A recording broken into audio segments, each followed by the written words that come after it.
Salute to all the real ones out there. It's your boy Mike coming at you again with another video. You guys like the content that I've been dropping, the direction that my channel was going in. I need you to like, comment, subscribe, and share my videos with other people you think may benefit from them, alright?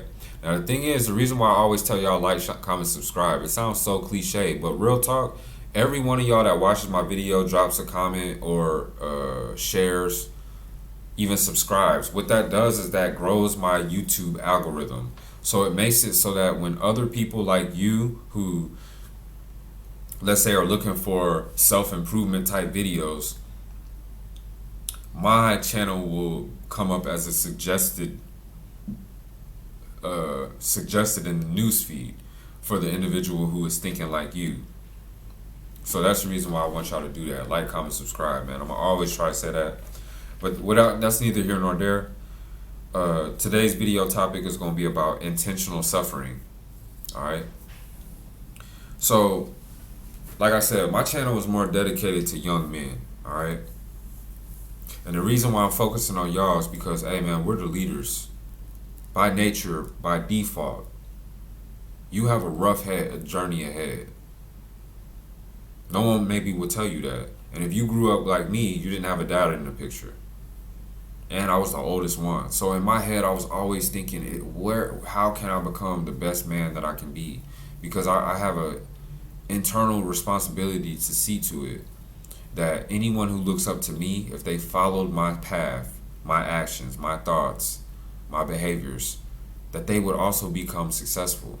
So it's like, it's a heavy cross to bear, but it's one that I'm glad I went through the pain of carrying, because you know, becoming a man is a beautiful thing due to the fact that there's a rites of passage. Now, most people don't know this. Most people think that you can be like a woman. Women, they don't really have to go through a rites of passage. It comes to them automatically, and nature blessed them also with a fast development. But the downside to their development is that it is short-lived.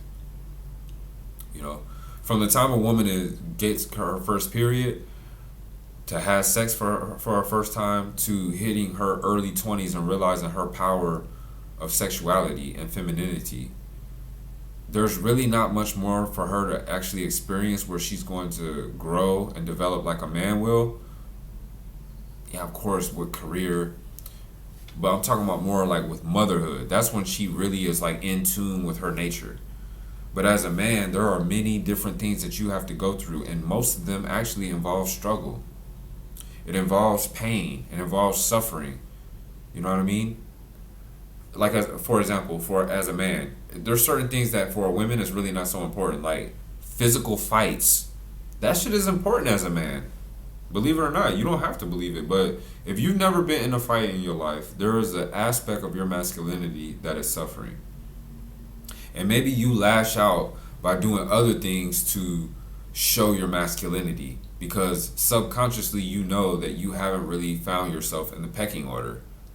So you may be, for example, a dude who's never been in a fight. You're older than all the people you hang around, but you always try to seem macho to them by telling like these grandiose stories about how back in the day all these women were jumping on you because you were such the alpha. Or you may even make up and fabricate stories in order to gain some traction with your male audience who's listening, right?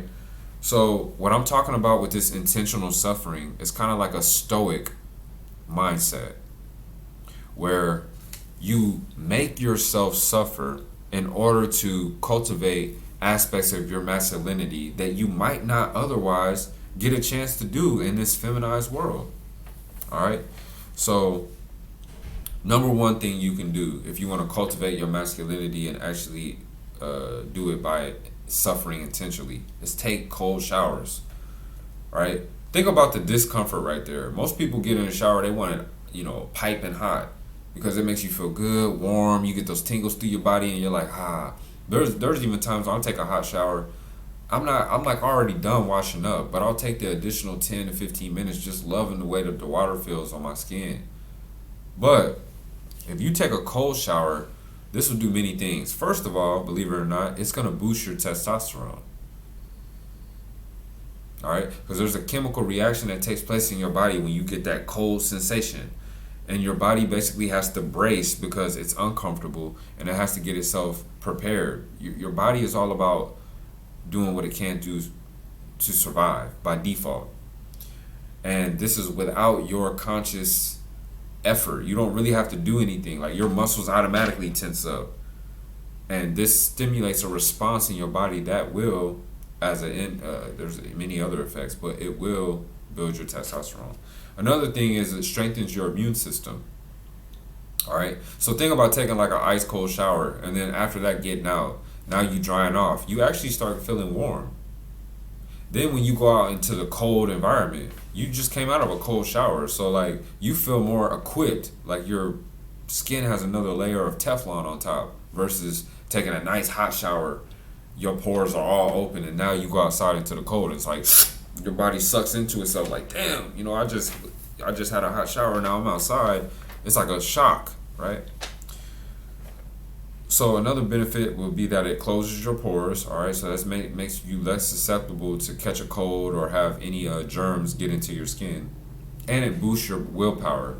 Think about how badass you feel knowing that you intentionally took a cold shower. It wasn't because the hot water wasn't working. It's because what I do, for example, is I'll take a hot shower, feel good, and let's say I'm in the shower for 20 minutes. I'll take like 8-9 minutes where it's like a nice hot shower. But I make sure that the 12 at least are ice cold. Ice cold. And you know what's crazy is my body is now so used to it that, I mean, you see the effects, like my skin glows and all of that. And that's also from semen retention or whatever. And just because, I never had bad skin. But cold showers has increased my willpower, bro. It makes me feel like I'm a warrior when I get out of the shower. Because I know that out of 100 people, literally maybe 5 did what I did on purpose. Number 2, intentional suffering. All men need to do. Lift weights. Bro, how many videos have I came out with where that came always full circle, right? Even when I get done making these videos, I'm going to do some yoga right here as I listen to probably some type of motivational topic or something where I can learn something informative, right? I'm going to listen to that as my background music, and I'm going to do yoga right here. I'm going to drink me a little protein shake or like pre-workout to kind of get me a little bit hype. And I'm going to go straight upstairs and I'm going to get it in for like an hour. And I feel motivated. I even have aches and pains from the last time I played a little bit of basketball. But that's what the yoga's for. And no excuses, bro. Get your ass into the gym. I told my one homeboy, he kind of going through it in his life. He fight, trying to stave off depression. I was like, dog, you want to stave off depression? Get your ass in the fucking gym and throw some weights around. Like, dog, it's hard being a man. But the stronger you are, the easier life is. So, let's talk about those benefits real quick. First, you're going to build muscles and strength. Where the fuck is that going to do you bad? To be stronger, to have bigger muscles. It literally has no downside. It'll improve your health. Yup, you damn right. Better blood flow, better sleep. Shit, daily life becomes easier. And not only that, if and when you have sex, I'm pretty sure your partner's not mad that you lift weights. 3, another way to intentionally suffer. Eliminate sweets from your diet. Bro, it will reduce your sugar intake. It will help regulate your weight. There's no man-made process bullshit that's floating through your system. It incentivizes cleaner and healthier eating habits. Can you please tell me where I'm wrong on anything that I said? Can you please tell me where anything that I just said will have you worse off? Kill the temptation sometimes and stop eating all this sugary bullshit, bro. Like, I was with a dude yesterday, he drank a 20-ounce Red Bull. I was thinking, damn. Like, I told him, I said, bro, you know how much sugar is in that? Because he said, man, I wish I would have got another one. I'm kind of thirsty. I said, bro, drink water. He said, nah, I'm trying to stay awake. I thought to myself, damn, so bro, you know how much sugar is in there? He was like, oh. Yeah, it says here, I forget how many grams he said. But I was like, hey, that's like the equivalent of me breaking all that down into little squares of sugar, little cubes of sugar, and you eating all of them back to back. He said, nah, you bullshit. I said, nah, you think I'm making that up? If it says 38 grams of sugar, you just ate 38 cubes of sugar. That's 1 gram per square. He was like, damn, kind of looking like mind blown that he actually just ate that much sugar. And you know what's funny? An hour into us working, I'm driving, I look over, he dozing off. I'm like, yeah, because all that sugar just hit your system. You were awake for a minute, and now that sugar is going through your system, and now you back tired. So you'd have been better off just eating an apple and drinking some water. What the fuck do I know? Reduce masturbation and ejaculation. Dog, if you a man, listen close. What will holding your sperm do? Well, first, it empowers you via sexual discipline. You're going to feel much better walking around in the world knowing that you're not every 5 seconds succumbing to your lower nature. You have yourself under control. The sperm or life force will circulate through your body and replenish your organs with vital nutrients. You know how many nutrients are inside of sperm? Like, real talk, like, don't let me lie now. I think they said, like, one time when you ejaculate, that's equivalent to, don't let me lie, I'm just saying, I've heard this. And I researched it, but I forget the actual thing. I'm just saying it off the top of my head. It was like 1 8-ounce steak. No, how much was it? It was like 1 8-ounce steak, 2 actual eggs. What else did they say? Then it was like zinc, magnesium. Like, it was basically like a whole meal that you could have ate that was real healthy for sperm development. You just lost all of that with 1 busted nut. Now think about holding that in your body and it recirculating through and through and through. And every day that you don't bust a nut, it's just regenerating in your body. It also strengthens your aura and your pheromones, and makes you more attractive to the opposite sex. And it's not even the opposite sex, yo. What I've noticed is when I'm on sperm retention, dog, even men respond different to me. It's like a hidden respect. Like, more people are captivated by when you walk in. Like, they feel your power.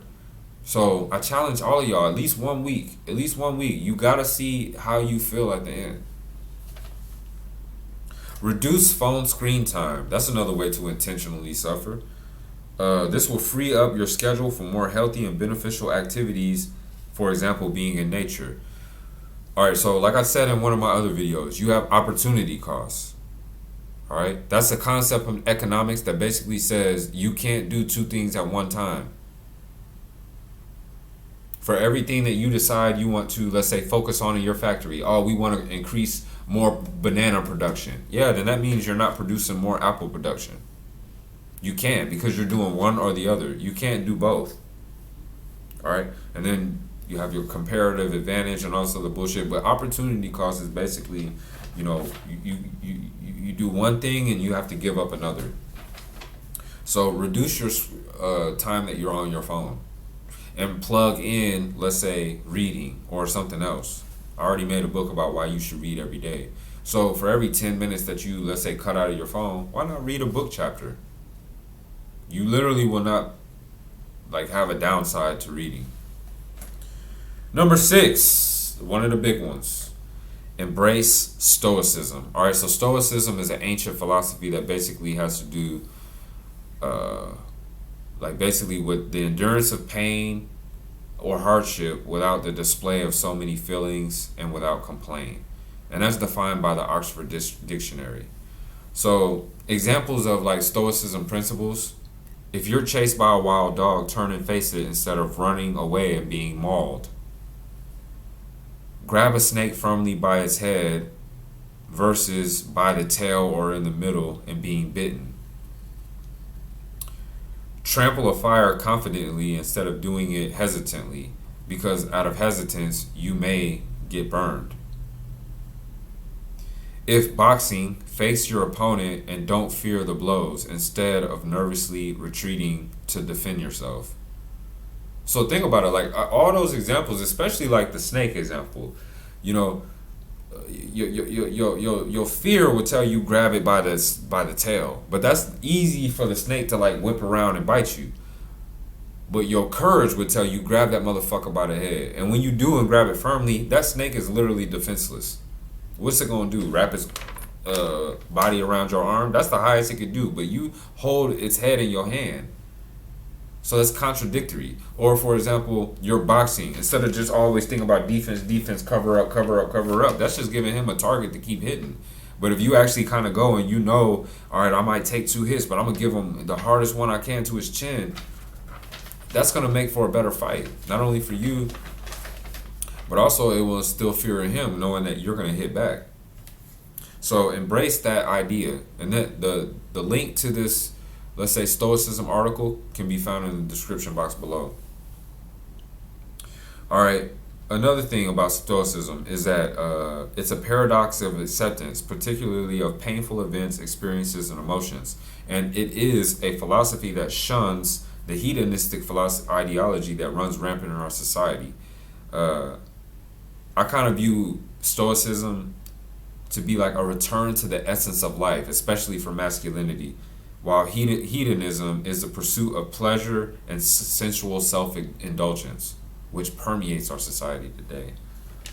Another thing you can do to actually intentionally suffer for development is to fast. And you could use a water fast, juice fast, intermittent fasting, partial fast, or even a calorie restriction. But all of this has tons of health benefits, which I don't need to get into, but just know that it kills gluttony and overindulgence.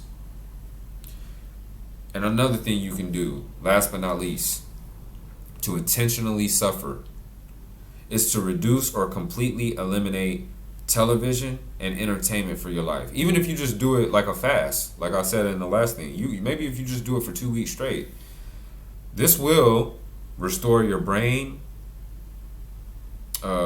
and other activities such as reading, journaling, quality time with friends and or loved ones, enjoying and doing something creative that you're passionate about. So those are all ways that you can intentionally suffer in order to cultivate your masculinity and become a better individual. Like, comment, subscribe. I'll holler back.